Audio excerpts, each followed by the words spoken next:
Hoy invitamos a meter las patas en el barro a Carolina Berardi, es analista económica de CEPA, para poder conversar sobre temas económicos, sobre coyuntura, sobre ley bases y un montón de cuestiones que hoy preocupan a los argentinos y sobre los cuales nos va a poder ayudar a pensar en este ratito. ¿Cómo estás, Caro?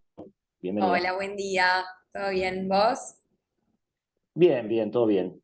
Nada, tratando de entender este proceso tan vertiginoso, tan complicado, así que nada, te convocamos para que nos ayudes un poco a eso.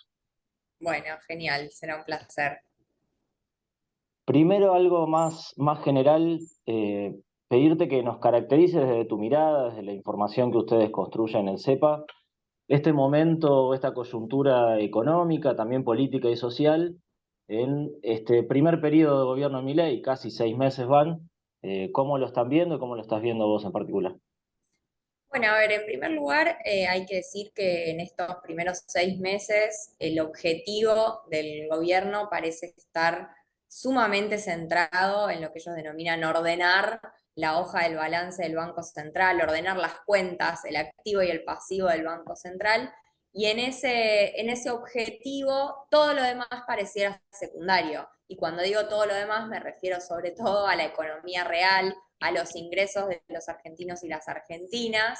Y ahí, digo, aparecen todo tipo de cuestiones muy extrañas. La última la tuvimos estos días cuando el presidente declara, bueno, si no llegaran a fin de mes, estarían muertos, con un nivel de desconocimiento de lo que es la economía real y cómo manejamos nuestros ingresos, que es realmente preocupante. Pero marca eso, marca el total alejamiento de la vida real, de la economía real, no importan las industrias, no importan los sectores de actividad, sino que lo que importa es ordenar el balance del Banco Central para cerrarlo. Digo, ese sigue siendo el objetivo, si bien a principios de gobierno pareciera que se había matizado o que había desaparecido de la agenda, sigue siendo el objetivo a mediano plazo y vuelve justamente a aparecer, tanto en palabras del presidente como también del ministro de Economía, de que, bueno, vamos hacia una dolarización no establecida por el gobierno directamente, sino con un camino intermedio de competencia de monedas que llevaría a una dolarización de facto.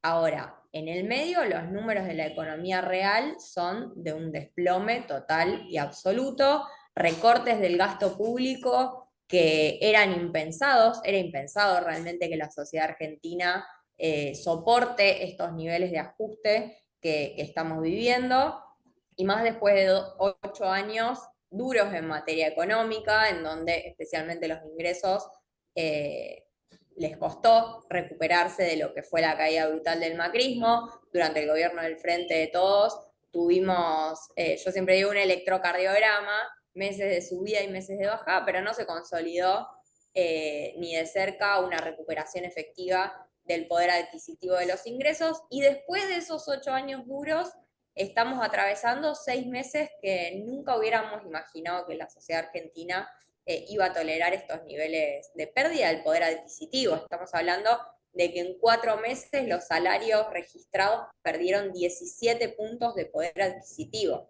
O sea, es realmente un panorama muy complejo, y encima a esa pérdida del poder adquisitivo se suma que con la brutal recesión que estamos atravesando empiezan los despidos. Entonces empieza a aparecer la preocupación por la desocupación, que había prácticamente desaparecido en los años anteriores. Uno de los mejores datos que tiene para mostrar el gobierno de Alberto Fernández es que se fue del gobierno con una tasa de desocupación en torno al 5,5%, realmente en términos históricos muy baja, y hoy empezamos con suspensiones, retiros voluntarios, jubilaciones anticipadas y efectivamente despidos que en 4 meses ya se cobraron más de 100.000 puestos de trabajo. En todo ese contexto, el gobierno sigue avanzando en una agenda, te diría, propia, que es esta: sanear el Banco Central, en palabras del presidente, y avanzar con una transformación institucional de la Argentina, como fue en diciembre el DNU 70, y ahora la ley bases en el Congreso, que serían, si querés, eso, justamente la consolidación jurídica de una transformación institucional muy profunda de la Argentina. Bien, y vos decís que entonces el plan económico del gobierno, el rumbo por la lectura que haces, por sus movimientos, sus gestos, las declaraciones del propio presidente, apuntan a sanear el Banco Central para cerrarlo y a dolarizar la economía. Ese es el objetivo. Primero preguntarte si eso es posible en el corto plazo y en el caso de que sea posible, ¿qué consecuencias generales tendría? Sí, a ver, recordemos que en campaña el actual presidente dijo que el peso era excremento. Por más que lo haya dejado de decir, lo sigue pensando y lo lleva a la práctica. Digo, las sucesivas bajas de tasa de interés que viene llevando a cabo hacen que quien tiene pesos hoy en día pierde todos los días contra la inflación. Entonces, destruye de hecho el valor de la moneda argentina. Eso por un lado. Y por otro lado, creo que justamente el cierre del Banco Central tiene que ver con una lógica de establecer reformas que sean irreversibles. Digo, de hecho, Milei lo dice, quizás no con estas palabras, pero lo dice mucho de que, bueno, hay que hacer un cambio que no se pueda volver atrás, que no pueda venir otro gobierno y desandar el camino que él inició. Y cerrar el Banco Central y dejar de tener moneda propia es perder, si querés, la caja de herramientas que tiene el Estado en materia económica, porque vos cuando no tenés moneda perdés la capacidad de hacer política fiscal, de hacer política monetaria y sobre todo de hacer política cambiaria. Entonces te volvés muy vulnerable a lo que sucede en el mundo. Digo, mañana Brasil devalúa y vos no podés utilizar la política cambiaria para equipararte con Brasil y tenés un problema enorme. Ni que hablar si China devalúa su moneda, uno de tus principales socios comerciales, y vos no podés protegerte a través de la política cambiaria de esa decisión o de ese hecho que tuvo lugar en uno de tus principales socios comerciales. Entonces, bloqueas la caja de herramientas y en ese bloqueo de la caja de herramientas de política económica perdés, te diría casi definitivamente, la posibilidad de desarrollarte, porque ninguna economía en el mundo se desarrolló sin moneda y en el día de hoy no hay países del tamaño que tiene la economía argentina que no tengan moneda propia. Digo, renunciar a eso es clausurar para siempre las posibilidades de desarrollo de la Argentina. Y si querés, eventualmente sí, podés salir de la dolarización, sí, pero con un costo altísimo. Yo siempre planteo la comparación con la convertibilidad, porque si querés es lo más parecido que tuvimos, si bien la distancia es enorme. Recordemos lo que nos costó salir de la convertibilidad, el dolor que padeció el pueblo argentino para salir de la convertibilidad. Bueno, imagínate, si salir de la convertibilidad nos costó lo que nos costó, lo que sería salir de una dolarización. Y por eso en países como Ecuador, que están efectivamente dolarizados, incluso gobiernos digamos, que irían en contra de esa política no se animaron a hacerlo y ni siquiera lo plantean.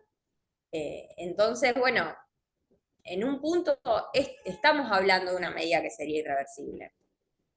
Bien, me interesa, Caro, eso que decís de que está planteando reformas estructurales irreversibles. Y entiendo que el DNU, la ley bases, van en ese sentido. De hecho, hasta el propio nombre de la ley bases, que generó bastante efecto en una parte de los votantes, en términos de opinión pública, de los votantes de mi ley, que si bien no están informados, nadie entiende mucho de qué se está discutiendo, pero les quedó esta idea de que es como el cimiento de una nueva casa, digamos, de un nuevo país.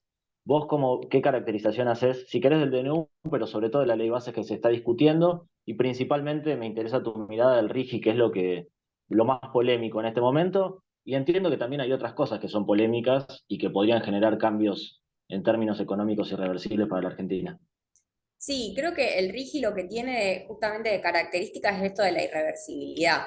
O sea, porque incluso en lo que es la reforma laboral, eh, puede en 2 años, en 4, en 6, en 8, cambia la composición del Congreso y podés volver atrás con eso. En cambio, con el RIGI vos estableces una estabilidad de 30 años en los beneficios aduaneros, cambiarios y tributarios que ofrece el RIGI, este régimen de incentivo a las grandes inversiones, que encima te pone jurisdicción CIADI, o sea que si un gobierno posterior se atreve a tocar ese régimen de beneficios, vas directo a un tribunal extranjero en el cual Argentina tiene pésimos antecedentes, porque bueno, porque ahí no importa la soberanía de los estados, sino que estás, te diría, en pie de igualdad con, con un inversor extranjero, pero que son tribunales que son bastante propensos a, a fallar en favor de grupos inversores porque básicamente terminan financiando esos tribunales. Entonces, digo, estamos hablando de que en un periodo de 2, 3 años, todas las inversiones que ingresan a la Argentina consolidan esos beneficios que les otorga el RIGI y no hay vuelta atrás.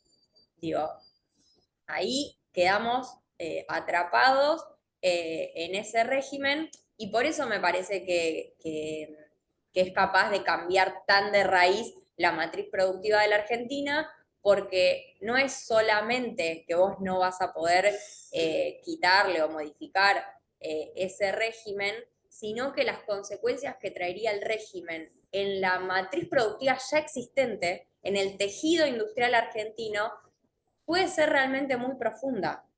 Digo, sobre todo las pymes industriales denuncian que contra este régimen va a ser imposible competir, porque claramente van a quedar en una situación de desventaja, y estas empresas que ingresen al régimen van a poder importar cualquier cosa sin ningún tipo de derecho de importación, y entonces no se garantiza un compre local, un desarrollo de proveedores locales que no solamente fomente la producción local, sino que también puede hundir a la producción que ya existe en la Argentina.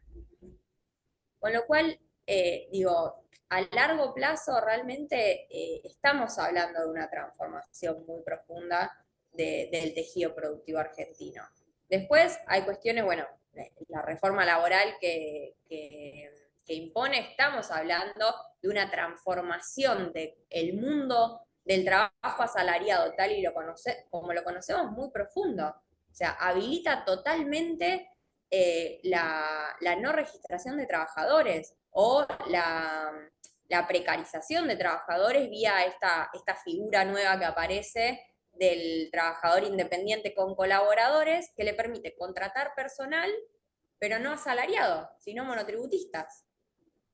Digo, eso hoy Exacto. en la Argentina de hoy es impensado, por lo menos en términos legales. Después que suceda en la práctica, sí, seguramente hay muchos casos, pero el tema es cuando desde el Estado esa es la fórmula de contratación que vos promovés. ¿Quién va a contratar un trabajador asalariado de manera registrada si te descubren, ya no pagás multas? Y si encima tenés la posibilidad de contratar monotributistas con mucho menos derechos laborales que los trabajadores asalariados y a un menor costo.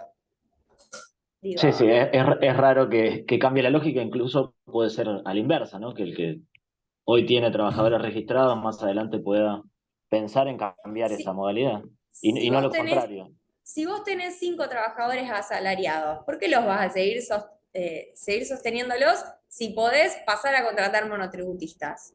Entonces, las formas de generación de empleo, porque todo esto se hace en nombre de promover el empleo asalariado. Bueno, de una manera bastante extraña de promover el trabajo asalariado.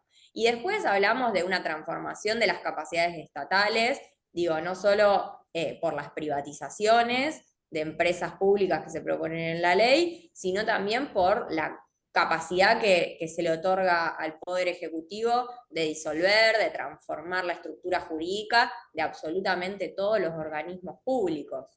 Digo, estamos hablando de una transformación de la estructura estatal muy importante que incluye el pase a disponibilidad de absolutamente todos los trabajadores estatales por el término de 12 meses, y luego se habilita la posibilidad de despedirlos. O sea, es muy profunda todos los cambios que plantea esta ley bases. Vos decías, Caro, que los perdedores de este modelo son las pymes productivas en primer lugar y mencionaste a los trabajadores. ¿Quiénes son? Quizás es un poco obvio lo que te voy a preguntar, pero ¿quiénes son los ganadores del planeta Milei, del modelo Milei? Bueno, en ese sentido, el modelo es un modelo de negocios. Digo, hay empresas que tienen sus carpetitas de inversión listas para la Argentina y que están haciendo un lobby muy fuerte para que salga el RIGI, porque los beneficios que le otorga el RIGI son realmente muy amplios. No es solamente que van a pagar menos impuestos, van a poder disponer libremente del 100% de los dólares que surjan de esas exportaciones. O sea, realmente en Argentina no queda nada de eso. De esa, o sea, obviamente tenés un momento inicial, un boom inicial de, ok, te entraron los dólares, buenísimo. Ahora, después, en el largo plazo, exportan y disponen de los dólares a su gusto. Entonces, ni siquiera te da dólares. Dólares que vos necesitas para pagar las deudas que tiene que afrontar la Argentina. Porque recordemos que le debemos 45.000 millones al Fondo Monetario Internacional, pero también tenemos deudas con privados que exceden esos 45.000 millones.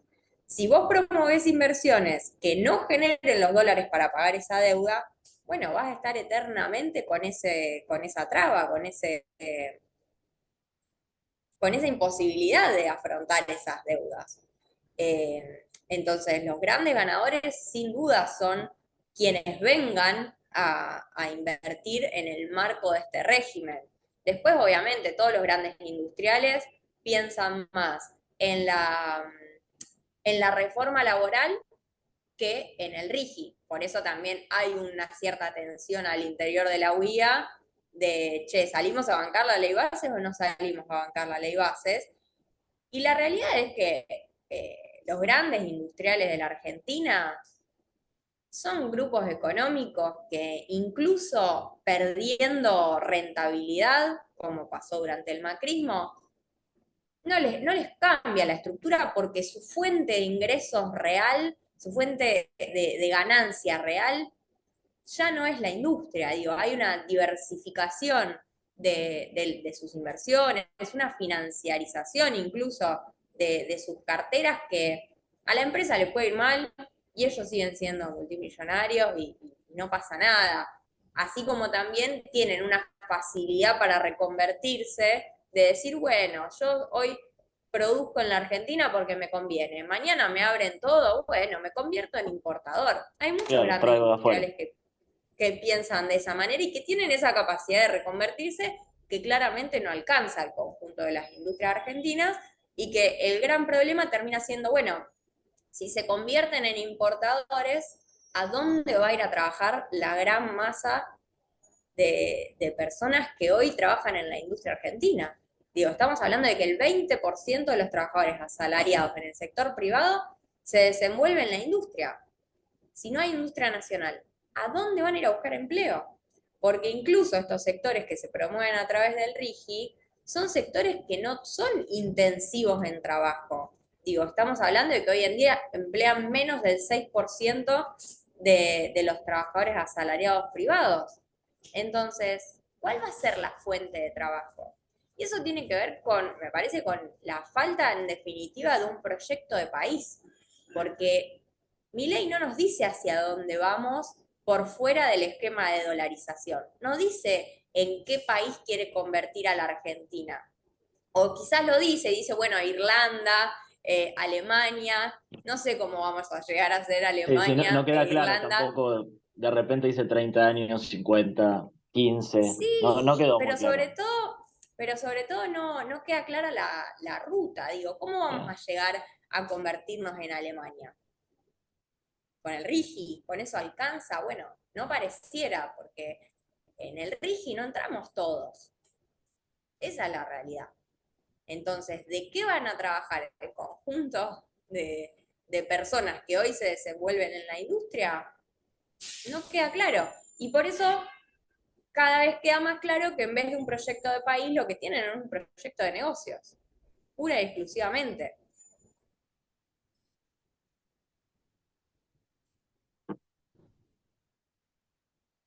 Y en el mientras tanto, Caro, hay un ajuste, vos decías, la sociedad se está bancando el ajuste, está haciendo el sacrificio, llamó mucho la atención la literalidad del comentario del presidente, que volvió a reforzarlo en una conferencia, diciendo, bueno, esto de que la gente todavía no se está muriendo de hambre. Obviamente la gente llega a fin de mes, pero tuvo que cambiar sus hábitos de consumo, tuvo que ajustarse, tuvo que vender ahorros. ¿Cuáles fueron esas Y tuvo que estrategias o cómo... endeudarse, Y y tuvo endeudarse, que claro. endeudarse, te agrego El que no ese tenía factor. ahorros. Eso te iba a preguntar. ¿Cuáles son las estrategias para bancar el ajuste? Y empiezan a hacer esa, digo, primero pasás de una marca a la otra, después dejás la carne vacuna por el pollo, después dejás el pollo por el arroz, digo, las estrategias son múltiples y sobre todo el mecanismo de endeudamiento lo vimos muchísimo durante el macrismo y hoy existe una facilidad para endeudarse, principalmente en las clases populares, mucho más alta de lo que había en el macrismo. Digo, hoy con 2 clics obtenés un préstamo Ujú. a tasas tremendas, tremendas, Yo, pero en la es con última un clic. encuesta, te interrumpo un segundo. En la última encuesta que hicimos en área metropolitana de Buenos Aires, el 45% de los habitantes del AMBA tuvieron que pedir guita prestada el último mes para llegar a fin de mes. 45% fue el registro más alto de la era Milei de estos 6 meses. Es que sí, ya te digo, lo vivimos en el macrismo y empieza primero con familiares, con amigos, y después es con el usurero del barrio, que de nuevo, hoy el usurero del barrio está disponible a través de un celular con 2 clics y te endeudaste. Y el problema es para qué te endeudas. Porque una cosa es endeudarte para, no sé, para comprar una casa, para comprar un auto y decir, bueno, lo pago a través de un plan, lo que sea, para comprar un bien durable y otra cosa es endeudarte para comprar comida o para pagar la luz. Digo, son Claro. eh, cuestiones muy distintas, pero que suceden porque llega un momento en que ya no te podés ajustar más el cinturón y recurrís a ese tipo de mecanismos. Entonces, decir que porque la gente no se muere, no sé, en el medio de la calle, no se caen, no sé cuál es la imagen que tiene en la cabeza. O ayer cuando le agregó esto de, bueno, tomarían otras decisiones, una cosa así, dijo, no sé en qué tipo de decisiones está pensando realmente.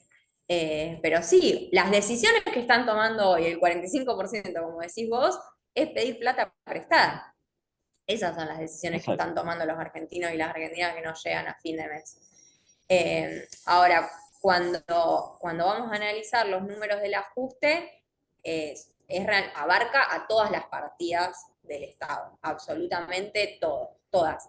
El último dato que tenemos, que es del mes de abril, para que te des una idea, las jubilaciones y pensiones se recortaron 26% en términos interanuales. O sea, el poder adquisitivo que tienen esas jubilaciones y pensiones está prácticamente 30 puntos abajo que un año atrás. Después tenemos El ajuste no lo está pagando la casta, digamos. No, no, para nada, para nada. De cada 100 pesos de ajuste, 37 lo ponen jubilados y pensionados. Ese es el principal componente del ajuste, porque también jubilaciones y pensiones es el principal componente del gasto del Estado. Entonces, lamentablemente empezaron por ahí. Pero después tenés partidas, bueno, lo que es la obra pública, 78% de caída en términos interanuales. Digo, es brutal. Y no es solamente que no se está realizando esa obra necesaria en tal o cual lugar, sino que también es menos gente con puestos de trabajo en la construcción, menos movimiento en la industria de bienes de la construcción, y todo eso es menos consumo en absolutamente todos los sectores de la economía. Porque quien antes trabajaba en una obra e iba a comprar una remera, o se sentaba en un restaurante o iba al supermercado, hoy no tiene ingresos prácticamente, o están muy disminuidos. Entonces deja de comprar la remera, deja de sentarse en el bar, deja de consumir en el supermercado y todos los sectores de actividad ven recortadas sus ventas. Entonces, la recesión que estamos atravesando es producto principalmente de un ajuste sin matices. Realmente no hay matices. Después mirás universidades 27% abajo en términos interanuales. A las transferencias a las provincias 73% menos en términos interanuales. Y Milei lo festeja diciendo no, porque yo le ajusté a la casta, porque la casta son los gobernadores, y en realidad no lo pagan los gobernadores, lo pagan los trabajadores públicos de las provincias, que son los maestros, que son los médicos, que son los policías. Bueno, ya vimos lo que pasó en Misiones. El recorte que están viendo las provincias en sus arcas es realmente brutal y no lo pagan de nuevo los gobernadores, lo pagan quienes reciben salarios en esas provincias. Parte de esas transferencias que se recortaron, estamos hablando del Fondo Nacional de Incentivo Docente, que en muchas provincias representa el 13% de su salario. O sea, es realmente muy brutal el ajuste que se está llevando adelante. Eh, los subsidios económicos también, que tanto en energía, en transporte, se recortaron 14% en términos interanuales, y la contracara de eso no es la casta, la contracara de eso es todos nosotros pagando facturas de luz, de agua, de gas mucho más caras, pagando el transporte público mucho más caro. Entonces, no es solamente que nuestros salarios pierden poder adquisitivo, sino que encima tenemos que afrontar, o sea, nuestra canasta de consumo también se está viendo afectada porque en términos relativos, el peso que hoy tienen las tarifas, tanto de energía eléctrica, de gas, de agua como de transporte, ocupan cada vez un mayor porcentaje de nuestro salario. El combo es letal. Es complicado. Y todo este panorama la gente se la está bancando, entiendo yo, por lo menos por lo que analizo con datos de opinión pública, a cambio de que se desacelere la inflación, de cierta estabilidad en los precios. Soy el que tiene un poco de esperanza en el programa del gobierno, por lo menos la ve por ese lado. ¿Es el único camino posible para bajar la inflación? ¿Es inevitable pasar este sufrimiento que hoy se está bancando la gente o hay otras formas posibles de abordar el problema?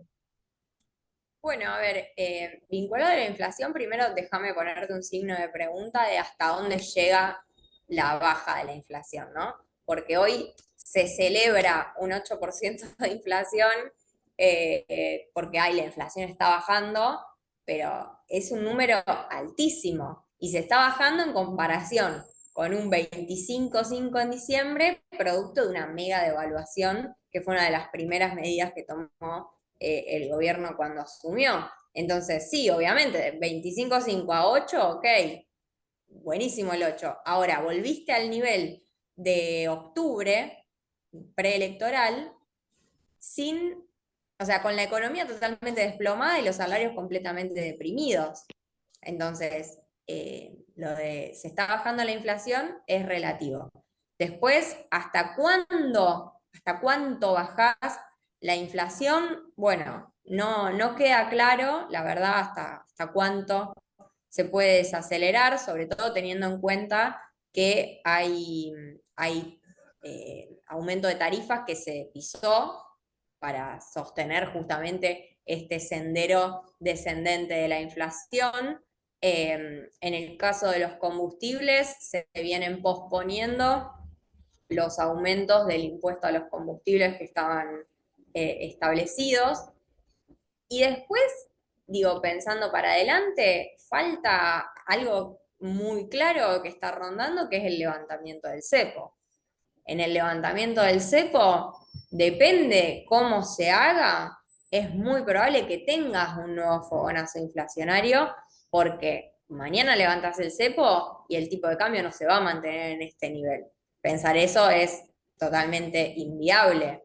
Entonces, si te levantás el cepo y el ajuste del tipo de cambio es muy grande, va a generar nuevamente una oleada inflacionaria. Con lo cual, no veo tan claro que la inflación se frene. Sí entiendo lo que planteás de que hay una esperanza en la sociedad de que eso suceda. La cuestión es, vos querés que se frene la inflación cuando tenés ingresos. Ahora, si para que se frene la inflación vos tuviste que perder tu puesto de trabajo, bueno, ya no tenés directamente ingresos. O sea, para que se deje de devaluar tu salario, te quedaste sin salario. Esa es más o menos la lógica. Entonces, ¿hasta dónde la gente va a aguantar en pos de la estabilización? Tampoco me queda claro. Digo, me parece que en términos de emocionalidad casi, hay una esperanza que surge de muchas cuestiones, principalmente de lo que conversábamos al principio, de que veníamos de 8 años muy duros en materia económica y una gran parte de la sociedad decidió arrojarse al vacío, otra gran parte de la sociedad votó pura y exclusivamente en contra del peronismo y en contra de la posibilidad de que haya una continuidad de signo político. El tema es hasta dónde sostenés un apoyo al gobierno cuando esto, te estás endeudando para comprar comida, cuando te quedaste sin trabajo, cuando ya no podés afrontar el pago de las tarifas. La verdad es que si vos hace 6 meses me decías que iba a haber un 30% de ajuste del gasto público y la sociedad lo iba a tolerar, yo te decía, no, de ninguna manera, eso no puede pasar. Pero estamos en un contexto en el cual pareciera que todos los días se corre el límite de lo posible y de lo imaginable en una sociedad que evidentemente está muy golpeada y elige aferrarse a la esperanza, por más que no tenga sustento en la realidad de esa esperanza. Ahora, volviendo a la pregunta de si había otro camino, sí, yo creo que definitivamente había otro camino. Vos cuando tenés que equilibrar las cuentas públicas tenés dos grandes maneras. Una es bajar los gastos y otra es subir los ingresos. Bueno, en términos de subir los ingresos se hizo poco y nada en este comienzo de gestión. Se subió el impuesto país, se subió el impuesto a los combustibles, pero no mucho más que eso, y vos, o sea, todo el peso del ajuste recayó sobre el lado del gasto, y cuando vos recortás gasto público, enseguida te empieza a afectar la recaudación. Entonces, cuando el Estado empieza a recaudar menos, tiene que ajustar cada día más para sostener un equilibrio. Y de hecho, me parece importante recordar que en el esquema firmado con el Fondo Monetario Internacional, Argentina este año tenía que tener un 0,9% del PBI de déficit. Y el año pasado era 1,9 la meta del fondo. Entonces, que había que mejorar las cuentas públicas, sin duda. Ahora, el ministro de Economía anterior mandó al Congreso, por ejemplo, una separata de gasto tributario, proponiéndole a los legisladores que se animen a tocar beneficios impositivos de todo tipo y color para poder llegar este año a un equilibrio fiscal. Bueno, eso nunca se discutió. Eso nunca se discutió. Entonces, el camino que eligió Milei es recortar gastos. ¿Podrías haber ido por el lado del ingreso? Sin duda podías haber ido por el lado del ingreso. Y podías haber ido por un recorte del gasto más que tenga más que ver con las necesidades de la gente y no con ir casi te diría a ciegas, tanteando, bueno, corto esto, corto esto, corto esto y sin medir las consecuencias de lo que eso genera. Eh, entonces sí, sin dudas que había otro camino. Bueno, te hago la última y obviamente agradeciéndote por el tiempo que nos diste. Más de percepción personal, como politóloga, como analista económica también, ¿cómo lo ves al presidente, una figura disruptiva, sin ninguna duda, que nada, a alguna gente le genera cierta fascinación, por lo menos así lo caracterizó un comunicador el otro día? ¿Vos cómo lo ves en su rol de presidente, en su rol de dirigente político y también como economista? ¿Te parece un buen economista, un tipo que sabe, un tipo capaz?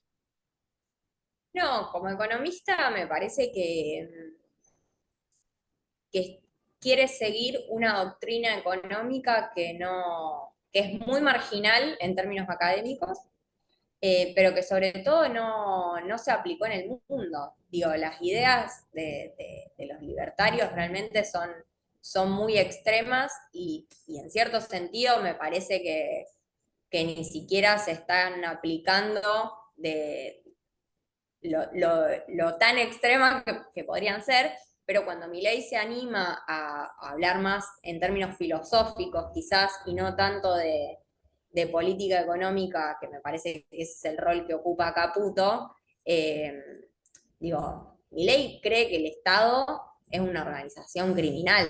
O sea, es realmente una concepción filosófica que se aleja muchísimo, no solamente de la tradición argentina, sino también de lo que opina el mundo. Digo, el mundo desarrollado va hacia un lugar que tiene que ver, por ejemplo, con las políticas industriales y cómo fomentar la radicación de industrias en sus países para generar empleo en sus países, y Milei va totalmente a contramano. O sea, en un contexto en el cual el mundo quiere producir en sus países, Milei quiere abrir las fronteras y desregular absolutamente todo.